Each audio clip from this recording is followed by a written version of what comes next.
Mabes Polri menangkap 2 orang tersangka penyebar berita bohong atau hoax. Server KPU telah disetting. Keduanya ditangkap di lokasi yang berbeda. Tersangka pertama bernama Eko Widodo yang diduga menjadi buzzer atau penyebar. Hasil pemeriksaan dan jejak digital yang dimiliki ini hanya sebagai buzzer.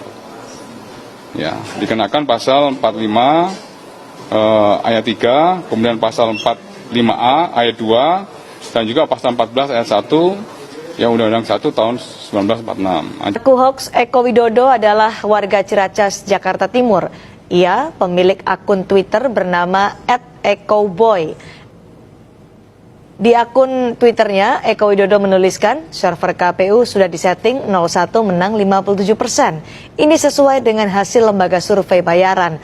Mereka kompak sekali memasang elektabilitas petahana di angka tersebut. Baik, Assalamualaikum warahmatullahi wabarakatuh. Balik lagi bareng saya di kanal YouTube IQ9. Halo sahabat semuanya, apa kabar kalian semuanya yang berada di seluruh penjuru Indonesia? Tentunya dalam video kali ini kita pun akan memberikan sebuah kabar terviral dan terbaru lagi nih mengenai si Eko Widodo yang terus-menerus menggencar. Sekarang ia tidak lagi benar-benar berurusan bersama dengan KDM ya guys, karena saat ini seperti ia sudah benar-benar ditantang oleh salah satu warga Jawa Barat yang benar-benar mendatangi Eko Widodo. Dikarenakan mungkin saat ini warga Jawa Barat sudah benar-benar terpancing emosinya. Apakah benar seperti itu? Karena seperti yang kita ketahui bahwasanya ada desas-desus berita beredar dalam video-video yang sempat diposting kalau ternyata Eko sempat ditantang oleh salah satu orang warga Jawa Barat yang sempat datang ke Monas. Namun ia tidak sempat mendatangi Eko dan akhirnya saat ini melakukan klarifikasi video call dan sempat terjadi cekcok mulut ya guys. Dan pada akhirnya si Eko dan juga warga Jawa Barat sendiri ini akan benar-benar bertanding tinju di atas ring. Apakah benar seperti itu? Marilah kita simak videonya berikut ini. Marilah kita hanya sekedar menyimak saja tentang adanya berita-berita seperti ini guys. Nantangin saya? Ya. So jagoan kamu, mau jadi tukang pukul kamu? Bukan so jagoan, saya nantang kamu di atas ring. Ayo, berani. Nah, saya tanya kamu tukang pukul kamu? Dibayar berapa kamu? Bukan. Nah, nih ya, 300 ribu ada tukang pukulnya di Mulyadi ya. Kamu lihat nih, kamu rekam ya. Kalian rekam ya, tetep bayar ya.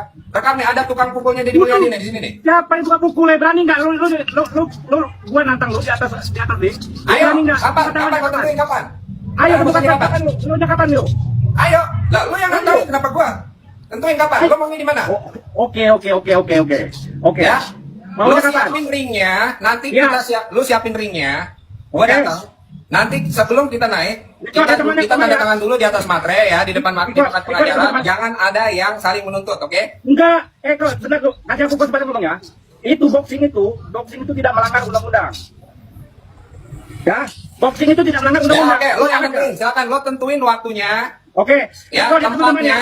Nanti sekarang ada 300 ribu makanan. Kamu kita lihat nih, ada tukang pukulnya di Mulyadi nih ya. Ya, Oke. kalian lihat itu. Ada tukang pukulnya nih. Oke. Saya bukan tukang pukul, kamu jangan Nah, sekarang saya tanya, saya punya urusan apa sama kamu? Saya kenal aja enggak sama kamu? Saya tanya. Kalau kamu itu kritik KDM silakan, tetapi kamu sudah menyentuh masalah urusan rumah tangga KDM. Masalah Urusannya apa kamu apa? Saya tanya, kamu saya kamu anak. KDM. Hah? Kamu belajar makanya ya, pakai otak, belajar. Lo yang punya otak. Nanti Gini aja. Guys, lihat nih, belajar KDM pada nantangin duel. Dipikir gue takut? Kagak. Mereka udah kewalahan menghadapi tsunami fakta dari kritik-kritik yang gue sajikan ke KDM. Segala cara udah dilakuin, dari caci maki, persekusi, pengancaman, ternyata nggak ngaruh.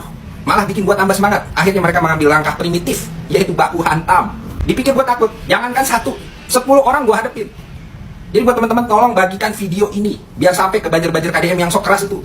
Tantangan ini gue tunjukkan kepada influencer KDM, karena gue malas nantangin akun-akun baru netes. Tapi intinya gue mau undang semua yang sok-sok nantangin. Minta share lokah, minta ngajak ngopi lah, ngancem-ngancem lah. Silahkan datang semua ke live gue. Kita tentukan kapan dan di mana, biar gue kasih paham. Gua tunggu congor-congor lo pada muncul. Jangan nyari gue di Monas, kocak. Ngapain gue di situ? Kita lihat, mereka beneran berani atau cuma gede bacot doang. Gua tunggu. Join live sekarang. Pak Anies buat anak apa setelah pilkada apalagi nih Pak? Warga Jakarta. Berarti Mas Eko begitu sayang pada saya, pada warga Jabar. Izin stis videonya Kang Didi. Saya juga berterima kasih kepada Kang Didi sebagai rakyat jelata yang tidak berarti apa-apa ini diperhatikan betul oleh Kang Didi. Itu bukti bahwa Kang Didi juga cinta kepada saya. Begitu begitu juga dengan fans-fansnya Kang Deddy ini hari ini pada silaturahmi ke VT saya, ke akun saya gitu, menunjukkan bahwa fansnya Kang Deddy juga cinta kepada saya tuh. Cuma ada beberapa hal yang saya harus luruskan dari VT-nya Kang Deddy, sekaligus menjawab pertanyaan dari Angga Nita ini. Tahun 2029 kena kasus apa? Karena di situ Kang Deddy kan, mohon maaf, sotoy terkait Manis buat anak. Oh Widodo, sebenarnya saya nggak butuh kok jawaban kamu kayak gini. Yang saya butuhkan itu Eko balas dengan PT, Eko terima tantangan saya, Eko siapnya kita naik di atas ring tanggal berapa di mana. Itu yang saya butuh kok. Saya tahu kok kamu jawab ini kamu ngeledekin. Ya nggak masalah. Saya tantang Eko itu naik ring karena saya yakin Eko tuh orangnya bukan orang pengecut, orang pemberani. Dan juga saya mau bilang di sini bagi yang lihat PT saya kemarin itu, di sini kami pendukung KDM, ya ingatin ya, dengarin ya, kami pendukung KDM orangnya terdidik, orangnya punya moral, punya etika, ya. Kami bukan orangnya jagoan, bukan sok-sok jagoan, bukan. Karena saya tantang Eko ini naik ring karena Eko ini sudah berbuat berlebihan. Selama ini Eko ini selalu nebar fitnah buat Kang Deddy. Sekarang Eko sudah berani masuk ke ranah urusan pribadi, ke rumah tangga.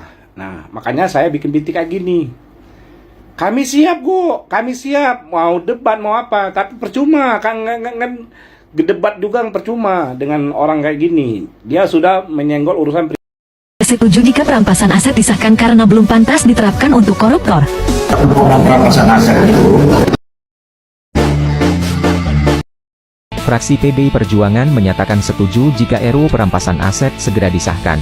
Sebagai anggota Balet DPR RI, Inyoman Parta menyatakan dukungannya terkait pembahasan RUU perampasan aset.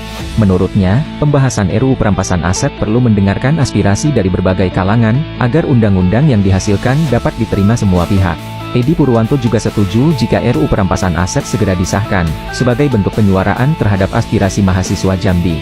Namun, perlu diketahui bahwa membahas undang-undang ini bukanlah hal yang mudah, perlu banyak pihak yang dilibatkan dengan mempertimbangkan banyak aspek. Stamen Panjaitan pun menekankan kehati-hatian dalam membahas undang-undang ini, agar kelak RUU perampasan aset ini tidak menjadi alat kriminalisasi di kemudian hari. Berikan tanggapanmu terkait undang-undang perampasan aset di kolom komentar. Saya minta dukungan seluruh MPR. Saya minta dukungan seluruh partai politik untuk mendukung ini demi rakyat kita. Ya. Dan saya beri peringatan. Minta dukungan. Apakah ada orang-orang besar, orang-orang kuat, jenderal-jenderal dari manapun, apakah jenderal dari TNI atau jenderal dari polisi atau mantan jenderal, tidak ada alasan kami akan bertindak atas nama rakyat. Dan sebagai sesama pimpinan partai, saya ingatkan anggota-anggota semua partai, termasuk partai saya Gerindra, cepat-cepat kalau ada terlibat, Anda jadi justice collaborator. Anda laporan aja, karena walaupun kau Gerindra, tidak akan saya lindungi, saudara-saudara. Sehubungan dengan adanya perilaku kader partai, bukan hal-hal yang bertentangan dengan ideologi partai, serta melakukan pelanggaran konstitusi dan demokrasi, Rakernas 5 Partai menyampaikan permintaan maaf kepada seluruh rakyat Indonesia. RUU perampasan aset itu adalah aspirasi yang paling kencang disuarakan oleh semua. Penjelasan dari Pak Mahfud MD ya, mantan Menteri Polhukam. Sebelum ini saya bertemu bahwasanya RUU perampasan aset ini sudah diajukan, sudah dibuat dari zaman Pak Jokowi pun ya, tetapi mandek di DPR. Ketika kita mendengar Pak Prabowo sudah menyampaikan jalan keluar yang baik tadi, lalu harus diikuti dengan langkah-langkah yang cepat berikutnya. Apa itu? Satu, pengesahan rancangan undang-undang perampasan aset. Karena dulu undang-undang perampasan aset itu sudah lama di DPR dan sudah jadi dalam pembahasan di tingkat 1, tinggal dibawa ke paripurna. Macet di sana, lalu Pak Jokowi kirim surat, saya yang menyampaikan surat itu ke DPR bertanggal 5 Mei agar segera diundangkan, dituntaskan. Itu surat Pak Jokowi tanggal 5 Mei gitu. Terus macet lagi, ada tanggapan Pak Jokowi mengatakan, Pak Mahfud, saya mau mengundang pimpinan partai karena sebenarnya kuncinya kan pimpinan partai setuju di DPR itu akan relatif mudah gitu. Kalau pimpinan partai tidak setuju juga ya terpaksa saya nanti akan mengeluarkan Perpu. Ini kata Pak Jokowi waktu itu. Tapi terus ada agenda politik konstitusional jadwal gitu. Lalu itu tertunda sampai akhirnya saya pergi dari sana sampai saya mundur. Itu belum selesai. Tapi Pak, sekarang Pak Prabowo kan bisa Lanjutkan. Baik. Buat ya Perpu Bapak Prabowo itu sangat kuat sekarang. Kalau apapun diselesaikan dengan cepat, apalagi cuma kayak gini. Cepat aja, pasti bulan berikutnya sudah disetujui oleh DPR. Undang-undang perampasan aset tolong didukung, Pak. Menyepakati menghentikan pemberian tunjangan perumahan anggota DPR RI terhitung sejak tanggal 31 Agustus 2025. Halo teman-teman semua, apa kabar? Hari ini kita akan membahas sebuah kabar besar yang datang dari gedung parlemen, Senayan. Setelah sekian lama rakyat turun ke jalan menyuarakan aspirasinya, akhirnya muncul jawaban yang dinantikan. Gelombang demonstrasi mahasiswa, komunitas sipil, hingga masyarakat luas yang membawa semangat perubahan, akhirnya membuahkan hasil. Suasana panas di depan gedung DPR belakangan ini memang tidak bisa dipungkiri. Ribuan massa berkumpul, berorasi, mengibarkan poster, hingga memenuhi media sosial dengan satu tuntutan, perubahan nyata dalam tubuh DPR RI. Tuntutan itu terangkum dalam sebuah dokumen yang dikenal dengan sebutan 17+8 Tuntutan Rakyat. Angka tersebut bukan sekadar simbol, melainkan penanda batas waktu bagi para legislator untuk menjawab keresahan publik. 17 tuntutan jatuh tempo pada 5 September 2025, sementara 8 sisanya akan menyusul pada 31 Agustus 2026. Dan tepat pada hari yang sudah ditunggu, Wakil Ketua DPR RI, Sufmi Dasko Ahmad, akhirnya tampil di hadapan publik. Dari Kompleks Parlemen Senayan, ia menyampaikan hasil rapat konsultasi pimpinan DPR bersama fraksi-fraksi yang digelar sehari sebelumnya. Hasilnya, 6 poin keputusan penting diumumkan sebagai respon langsung atas desakan masyarakat. Momen ini menjadi titik balik yang dinilai bersejarah. Untuk pertama kalinya dalam beberapa tahun terakhir, DPR terlihat bergerak cepat menjawab aspirasi rakyat. Meski langkah awal ini belum sempurna, publik menilai ada secercah harapan baru dalam upaya membangun lembaga legislatif yang lebih transparan, akuntabel, dan berpihak pada kepentingan rakyat. Setelah menunggu berhari-hari dengan penuh ketegangan, akhirnya publik mendapatkan jawaban atas tuntutan mereka. Dalam konferensi pers di Kompleks Parlemen Senayan, Wakil Ketua DPR RI, Sufmi Dasko Ahmad, membacakan 6 poin keputusan penting yang dihasilkan dari rapat konsultasi bersama pimpinan fraksi. 6 poin ini menjadi langkah awal DPR dalam merespons 17+8 Tuntutan Rakyat. Pertama, DPR menyepakati untuk menghentikan pemberian tunjangan perumahan bagi seluruh anggotanya. Kebijakan ini berlaku efektif sejak 31 Agustus 2025. Keputusan ini cukup mengejutkan, mengingat selama ini tunjangan perumahan menjadi salah satu fasilitas dengan nilai terbesar, mencapai puluhan juta rupiah setiap bulannya. Kedua, DPR menerapkan moratorium kunjungan kerja ke luar negeri mulai 1 September 2025. Hanya undangan resmi dari negara sahabat yang menjadi pengecualian. Langkah ini diambil untuk mengurangi pemborosan anggaran, sekaligus menjawab kritik masyarakat yang menilai perjalanan dinas ke luar negeri lebih banyak bersifat jalan-jalan ketimbang menghasilkan manfaat nyata. Ketiga, DPR memutuskan untuk memangkas berbagai fasilitas dan tunjangan. Di antaranya, biaya langganan listrik dan telepon, biaya komunikasi intensif, hingga tunjangan transportasi. Pemangkasan ini menjadi simbol bahwa DPR mulai berani mengurangi kenyamanan internal mereka demi merespons aspirasi publik. Keempat, anggota DPR yang dinonaktifkan oleh partainya tidak akan lagi menerima hak-hak keuangan. Kelima, mereka juga akan diperiksa oleh Mahkamah Kehormatan DPR dengan melibatkan mahkamah partai masing-masing. Dan yang keenam, DPR berkomitmen memperkuat transparansi dan partisipasi publik dalam setiap proses legislasi serta kebijakan yang mereka hasilkan. 6 keputusan ini dianggap sebagai langkah awal, meski banyak pihak menilai masih banyak yang perlu dievaluasi agar DPR benar-benar dapat memulihkan kepercayaan rakyat. 6 keputusan yang diumumkan DPR RI tentu membawa dampak besar, baik bagi internal parlemen maupun bagi citra mereka di mata publik. Pemangkasan fasilitas yang selama ini dinilai berlebihan membuat rakyat sedikit lega, meskipun angka akhir gaji dan tunjangan anggota DPR yang mencapai sekitar 65 juta rupiah per bulan masih memicu kontroversi. Forum Masyarakat Peduli Parlemen Indonesia, Formapi, menilai langkah DPR memang patut diapresiasi, tetapi tetap belum cukup. Menurut peneliti Formapi, Lukius Karus, banyak tunjangan yang sifatnya masih mengundang tanda tanya besar. Misalnya, tunjangan komunikasi intensif senilai 20 juta rupiah per bulan.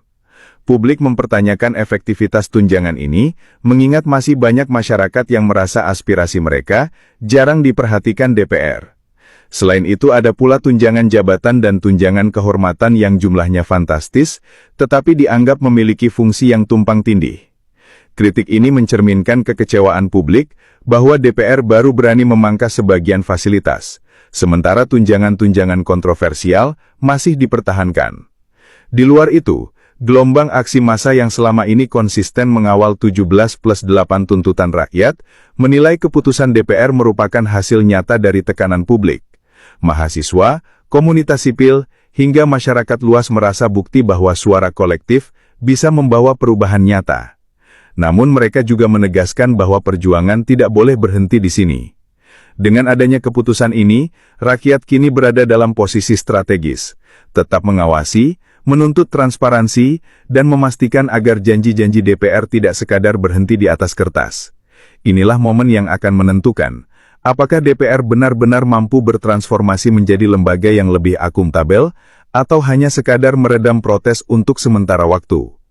Keputusan DPR merespons 17+8 tuntutan rakyat, ternyata juga mendapat reaksi beragam dari partai-partai politik di Senayan.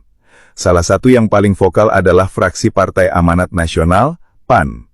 Melalui ketua fraksi, Putri Zulkifli Hasan, PAN menegaskan dukungannya terhadap transformasi DPR agar menjadi lembaga legislatif yang lebih terbuka, aspiratif dan akuntabel. Menurut Putri, tuntutan masyarakat harus. Ini ada sebuah video yang menyatakan bahwasanya RUU perampasan aset benar-benar telah disahkan. Apakah benar seperti itu? Karena setelah kita membaca dari hukuman mati para koruptor perampasan aset, akhirnya telah resmi sah. Alhamdulillah akhirnya terwujud hukuman mati bagi para koruptor dan perampasan aset. Apakah ini benar-benar real terjadi? Karena setelah saya melihat beberapa komentar, belum ada bukti yang benar-benar valid, dan memang saat ini juga beberapa komentar hanyalah perlu bukti. Kalau memang benar-benar yakin undang-undang perampasan aset disahkan, kami butuh kata-kata. Kami cuma butuh bukti kalau perampasan aset itu betul-betul sudah disahkan. Dan mudah-mudahan saja saat ini Prabowo dan juga masyarakat ataupun warga negara Indonesia kini benar-benar berbondong-bondong akan segera mendesak kepada DPR untuk segera mengesahkan RUU perampasan aset. Karena salah satunya jalan untuk supaya bisa memiskinkan para koruptor, agar supaya bisa membuat para koruptor ini benar-benar tidak ada lagi dan benar-benar akan menyesali semua perbuatannya, bahwasanya perlakuannya ini adalah pencurian uang negara dan bahkan bisa merugikan negara yang cukup lebih banyak. Dan itulah tadi ya guys kesimpulan kita dalam pembahasan kali ini setelah kita melihat adanya RUU perampasan aset yang sempat didesak oleh Bapak Prabowo, Presiden kita.